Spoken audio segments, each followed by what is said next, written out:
Astaghfirullah. Assalamualaikum warahmatullahi wabarakatuh. Alhamdulillah wassalatu wassalamu ala Rasulillah wa ala alihi wa sahbihi wa mawalah wa la hawla wa la quwata illa billahi wa ba'du. Alhamdulillah di sore hari ini kita dipertemukan Allah Subhanahu wa taala di media Humairah Channel. Dan untuk faedah di perjalanan, saya ingin mengisahkan kepada para pemirsa semua tentang kisah dua sejoli yang berzinah di dalam Ka'bah, kemudian dikutuk menjadi batu, dan yang mengherankan kemudian dijadikan berhala sesembahan orang-orang jahiliyah. Kita sebut kisah ini adalah kisah Isaf dan juga Nailah. Isaf dan juga Nailah. Ma'asyiral muslimin yang dimuliakan Allah Subhanahu wa taala. Kita tahu bahwa dulu di Mekah dikuasai oleh suku Jurhum.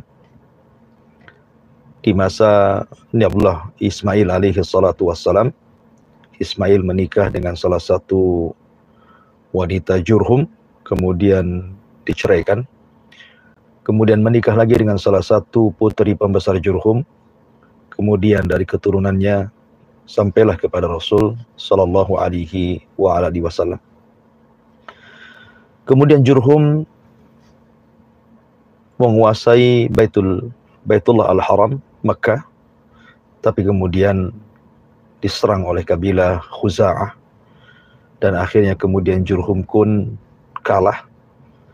Akhirnya Jurhum kemudian supaya air Zam-Zam tidak dikuasai oleh Khuza'ah, maka mereka kemudian mengubur Zam-Zam itu, dan tidak ditemukan di mana sumber Zam-Zam itu sampai ke era Abdul Muttalib, kakek Nabi SAW, yang kemudian bermimpi menemukan Zam-Zam, kemudian dia pun mengikuti alur mimpinya, dan akhirnya Zam-Zam kembali ditemukan di zaman Abdul Muttalib. Lah, salah satu pembesar Khuza'ah adalah seseorang yang bernama Amru ibn Luhai. Dahulu Mekah ini masih beragama tauhid, agama Ibrahim alaihi salatu wassalam, artinya masih menyembah Allah Subhanahu wa taala dan tidak menyembah berhala. Sampai ketika Khuza'ah kemudian mengalahkan Jurhum dan menguasai Mekah secara keseluruhan termasuk Baitullah Al-Haram. Akhirnya kemudian Amr ibn Luhai ini melakukan safar menuju Syam. Kemudian sesampainya di Syam, maka dia kemudian mampir di sebuah tempat di situ di mana orang-orang Syam itu sedang menyembah berhala. Kemudian Amr ibn Luhai bertanya kepada mereka, berhala yang disembah apa tujuannya? Maka mereka mengatakan bahwa berhala ini tujuannya untuk mendatangkan hujan, dan begitu seterusnya. Ketika mendengar bahwa bisa mendatangkan hujan, maka Amr ibn Luhai mengatakan, itu yang kami hajatkan di Mekah, kami sedang kekurangan air. Akhirnya kemudian dia pun mengambil salah satu berhala yang sangat besar yang disebut dengan Hubal, dan ini berhala pertama yang kemudian diletakkan di dalam Ka'bah oleh Amr ibn Luhai. Makanya kemudian Nabi SAW mengisyaratkan dalam sebuah hadis bahwa aku melihat Amr ibn Luhai itu di neraka terburai ususnya, karena dia orang yang pertama kali merubah-rubah agama Ibrahim dari tauhid menjadi syirik. Dialah orang yang pertama kali merubah agama tauhid menjadi agama syirik di Jazirah Ard. Adapun kaitan dengan Isaf dan juga Nailah, ada yang mengatakan Isaf itu adalah Isaf ibn Amr atau Isaf ibn Baqa. Ada juga yang mengatakan Nailah adalah Nailah bintu Dhi'b. Ada yang mengatakan Nailah bintu Suhail. Lah, keduanya berasal dari Jurhum. Jadi Isaf dari Jurhum dan juga Nailah dari Jurhum. Lah Isaf ini seorang laki-laki jatuh cinta kepada Nailah seorang wanita. Tetapi kemudian tidak disetujui. Keluarganya tidak setuju kalau Isaf menikah dengan Nailah, begitu juga sebaliknya. Kabilah Nailah tidak setuju kalau menikah dengan Isaf karena alasan tertentu. Akhirnya kemudian karena sudah saling mencintai Isaf dan Nailah ini, kemudian keduanya akhirnya kemudian berjanji melakukan ibadah haji dari Yaman menuju Mekah.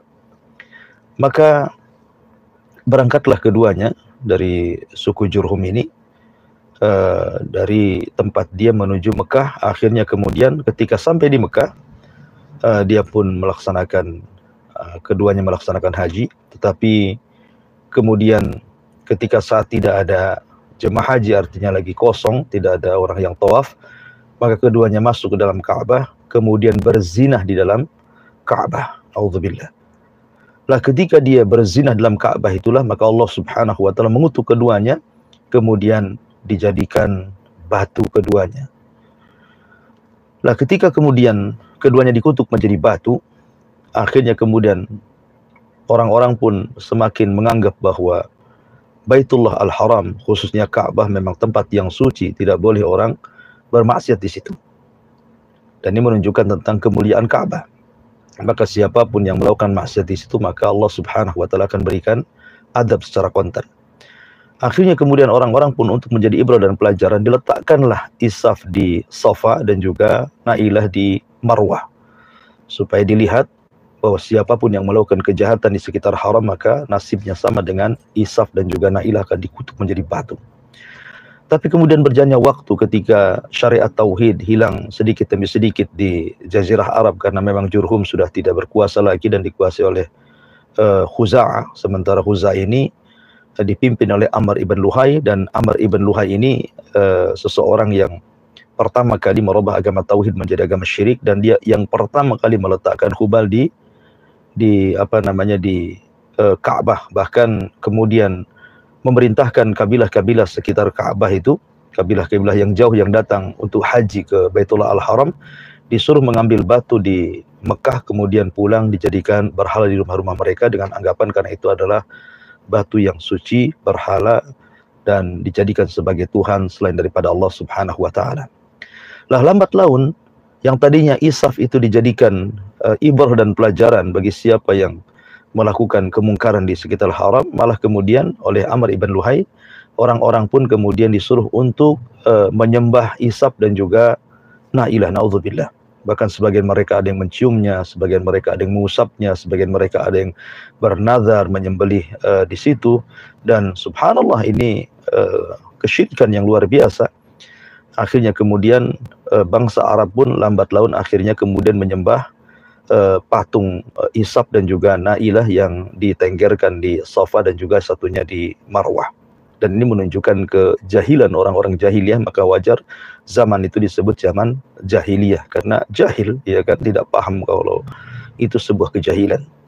Akhirnya kemudian setelah Nabi SAW diutus menjadi Nabi dan Rasul, kemudian Nabi SAW 13 tahun di kota Mekah berdakwah, kemudian berpindah ke Madinah 10 tahun. Maka ketika kaum muslimin sudah menyebar di sana sini, akhirnya kemudian Nabi pun berencana untuk membukakan Mekah, dengan disebut dengan Fathu Mekah. Maka Rasul pun membawa pasukan yang banyak, akhirnya kemudian berhasil membuka Mekah, ya, sehingga Allah Subhanahu wa taala firmankan, "Idza jaa nasrullahi wal fath." Ingatlah ketika pertolongan dan Fathu Mekah diberikan kepada Nabi sallallahu alaihi wasallam. Maka ketika Nabi mengutus banyak para sahabat, di antaranya Khalid bin Walid dan sahabat-sahabat yang lainnya, untuk menghancurkan berhala-berhala baik Hubal yang ada di sekitar Ka'bah ataupun yang Isaf dan juga Nailah yang ada di Safa dan Marwah. Akhirnya kemudian berhala-berhala itu kemudian dihancurkan oleh para sahabat atas perintah Allah Subhanahu wa taala, sehingga Allah mengatakan, "Ja'al haq wa zahaqal batil, innal batila kana zahuqa." Telah datang kebenaran dan telah hancur kebatilan, dan sesungguhnya kebatilan itu pasti akan hancur dan binasa. Akhirnya kemudian Nabi SAW berhasil menghancurkan seluruh berhala di sekitar Ka'bah, di sekitar Safa dan Marwah, termasuk juga berhala Isaf dan juga Nailah. Dari sini banyak pelajaran yang kita bisa petik, di antaranya bahwa Mekah ataupun Ka'bah memiliki keistimewaan, keagungan yang siapapun hendak merendahkannya, maka Allah Subhanahu wa taala akan binasakan. Lihat bagaimana pasukan gajah yang dibina oleh Abrahatul Asram dihancurkan oleh Allah Subhanahu wa taala karena hendak menghina Ka'bah dan merobohkannya. Sehingga Allah Subhanahu wa taala badikan di dalam suratul Fil, alam tara kaifa fa'ala rabbuka bi ashabil fil, tidakkah kau lihat bagaimana Allah Subhanahu wa taala menghancurkan pasukan bergajah yang dipimpin oleh Abrahatu Ibn Asram. Ma'asyiral muslimin yang dimuliakan Allah Subhanahu wa taala, inilah faedah yang bisa sampaikan di sore hari ini. Semoga bermanfaat. Subhanakallah bihamdika asyhadu an la ilaha illa anta astaghfiruka wa atubu ilaik. Allahu ta'ala alam. Assalamualaikum warahmatullahi wabarakatuh.